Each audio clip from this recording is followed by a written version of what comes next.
My name is John Everett. My dad was a rice farmer in Woodruff County, Arkansas. We grew up on a rice farm about 15 miles from a very small town called McCrory. We were out in the swamps. We had very little social contact. There were 5 siblings, 1 girl, 4 boys. I'm the second in line. Well, when I was in law school, I joined the United States Navy JAG Corps and was on inactive duty the last 2 years I was in law school. When I graduated law school and passed the bar, I then went on active duty, so I spent 3.5 years in the Navy JAG Corps after law school. I don't know that I really made a decision to come to Prairie Grove. I went to law school with a man named Bill Thurman. The last 2 years in the Navy, I was in Adak, Alaska, which is a very small island about 1,500 miles west of Anchorage. So I came to Prairie Grove because Bill Thurman said he needed help and he guaranteed me enough to buy groceries and pay the light bill. So I came here to see where I wanted to go next, and I never did want to go anywhere else, so I stayed. Bill Thurman had started the practice. We graduated law school at the same time, so his practice was 2 or 3 years old, and he had the good fortune to be a wealthy man, or at least married to a wealthy woman, so he wasn't dependent on the law practice for income. I, however, was, so it was a 2-man law practice, and we read abstracts and represented the bank in foreclosure cases and handled default divorces and stuff that really was not too complicated. We handled misdemeanor DWIs and wife beating and kid beating and about anything we could. Zoning problems, barking dogs at night and violating city ordinances and all that sort of stuff. It was a pretty pedestrian law practice. It was much different than it is now. Now, it's, as you know, a bunch of antique stores. There were 2 drug stores. There was a 5 and 10 cent store. The gas company had a building downtown. The bank was much smaller, but it had recently been renovated. It was a nice place. And there was a grocery store in Prairie Grove, on downtown Prairie Grove. It was the B&K Grocery. There was a little hamburger joint next to the grocery store. The grocery store is where the Daisies and Olives place is now. Oh, I remember that the people were nice. I remember there were a couple of really good beer joints out west of Prairie Grove. One was Al's Tavern, the other was L.M. Madden's joint, and I can't remember the name of it, but the Shamrock Club, right, the Shamrock Club. I spent quite a bit of time out there. There were good churches. My memory is that the leadership of Prairie Grove was made up of young people, which I thought was a good thing. And we fit in pretty well to Prairie Grove society at the time. It was not high profile or highfalutin. It's pretty common people. I guess the people I was closest to were the Bartholomews, Billy Joe and Dwight Bartholomew, their dad Argel, Bill Thurman, my law practice, his wife Jennifer, and they had 5 or 6 kids, all of whom I knew well. Kenny Bartholomew was their cousin who ran the B&K Grocery across the road. Larry Bell was the pharmacist. Gary Davis was another pharmacist. Hewlin Nations was a sawmiller. He was my very close friend and still is. His wife Nancy, now deceased, but at the time alive, was a very good friend of mine, probably my closest friend. Well, the Battlefield Park was much smaller when I first came here, and it was well used. It was historic, and everybody knew that it was. I don't know that there was a staff of park rangers and administrative people that took care of it. If there was, I don't remember it. One of the things I remember about the Battlefield Park is that on Labor Day, as you know, they have a festival there, and did when I came here, but when I came, all the men in the community would go to the park the night before Saturday and build a fire pit upon which the chicken would be cooked by netting strung over some cross ties, and you get out there real early in the morning and barbecue that chicken and serve it till you ran out of chicken. We served a lot of it. I don't know how many half chickens we had, but there's several hundred pieces.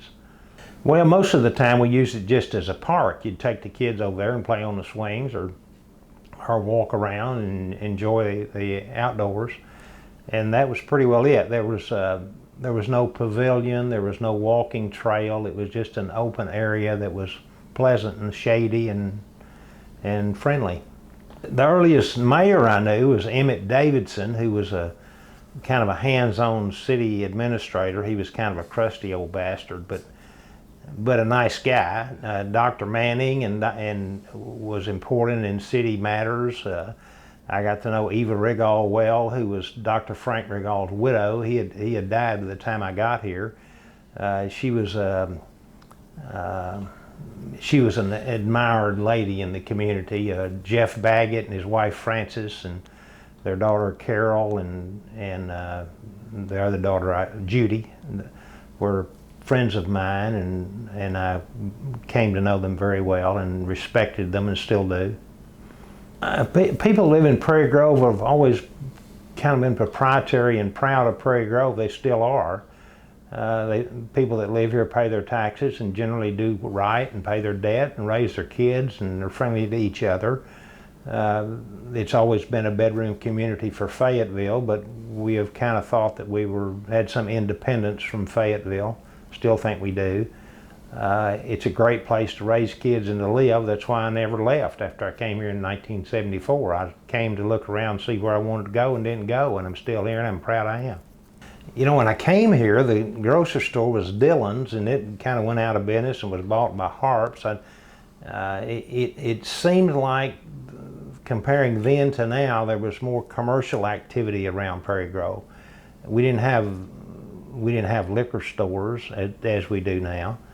And maybe we didn't have the one stop, but we had hamburger joints and Mexican food joints and a grocery store, which was important. We had two grocery stores, actually, the B&K, and Dillon's also was a grocery store at the time. And I just kind of feel like there was a little more commercial activity around Prairie Grove, and more people actually came to town to do something besides look for antiques and flea market items. I remember back in the late 70s that the city of Prairie Grove passed an ordinance saying you had to keep your dogs up in April every year because the mayor thought that all dogs came in heat in April. And there were some cases we tried about whether that made any sense or not. It did not. But we didn't have a leash law except in April. You had to keep your dogs up, according to Mayor Davidson in the city of Prairie Grove.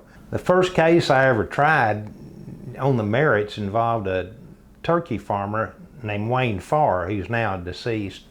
Wayne Farr lost a lot of his turkeys, and he had sued Ralston Purina alleging that the turkey food was contaminated and caused his turkey to die. And I was trying that case against a lawyer named Frank Waters, who became United States District Court judge, now deceased also. And Mr. Farr was testifying that he kept up with the mortality rates on his chicken flocks. Every time they died, he'd write down on a little paper how many died that day. And then Frank Waters became Judge Waters, cross-examining Mr. Farr, said, "Mr. Farr, what caused the mortality rate on this flock number 4 to be 98%?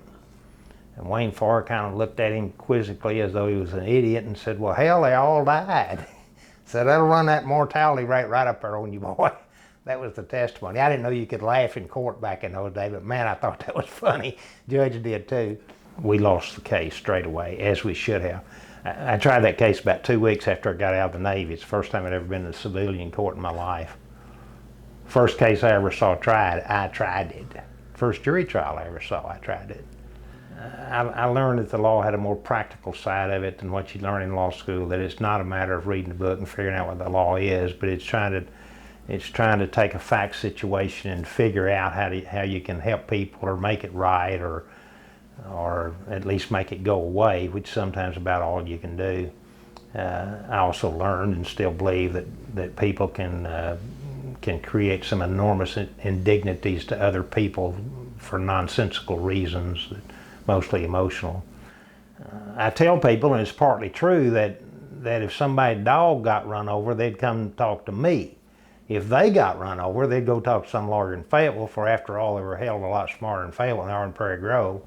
So having recognized that, I moved my practice to Fayetteville because I thought that was the natural thing to do. By that time, I'd tried a lot of cases, and I don't know if I had any skills in that or not, but thought I did, and some other people thought I did too. So I moved the practice to Fayetteville to get more actively involved in cases that were more significant than some of the ones I handled in Prairie Grove. There was a time when I just tried a lot of cases, and maybe it was because I was so stupid I couldn't settle them, but maybe it's because I didn't want to settle them. But there was a time when I tried a lot of them. I recall one year I tried 26 cases to a jury to a verdict. That's a lot. I got married to Beth, my wife now, in 1997, I think. And for the 6 months after we got married, I tried 14 cases to a jury verdict. She almost divorced me over that. I tried to persuade her that was just cyclical. It's not always this way. So that's what happened. I mean, I was fortunate enough to try some high-profile cases to a good result.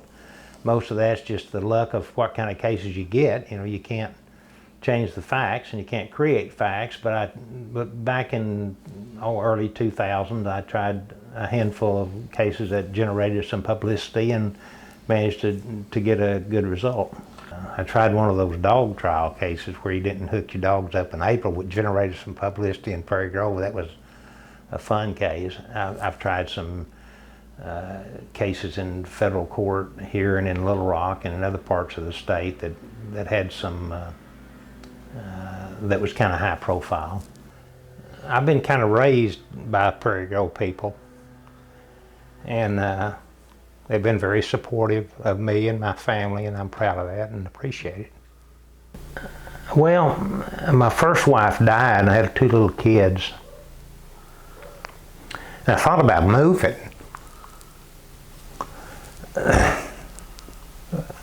And I'm glad I didn't. I get emotional about this. She committed suicide, as you probably know.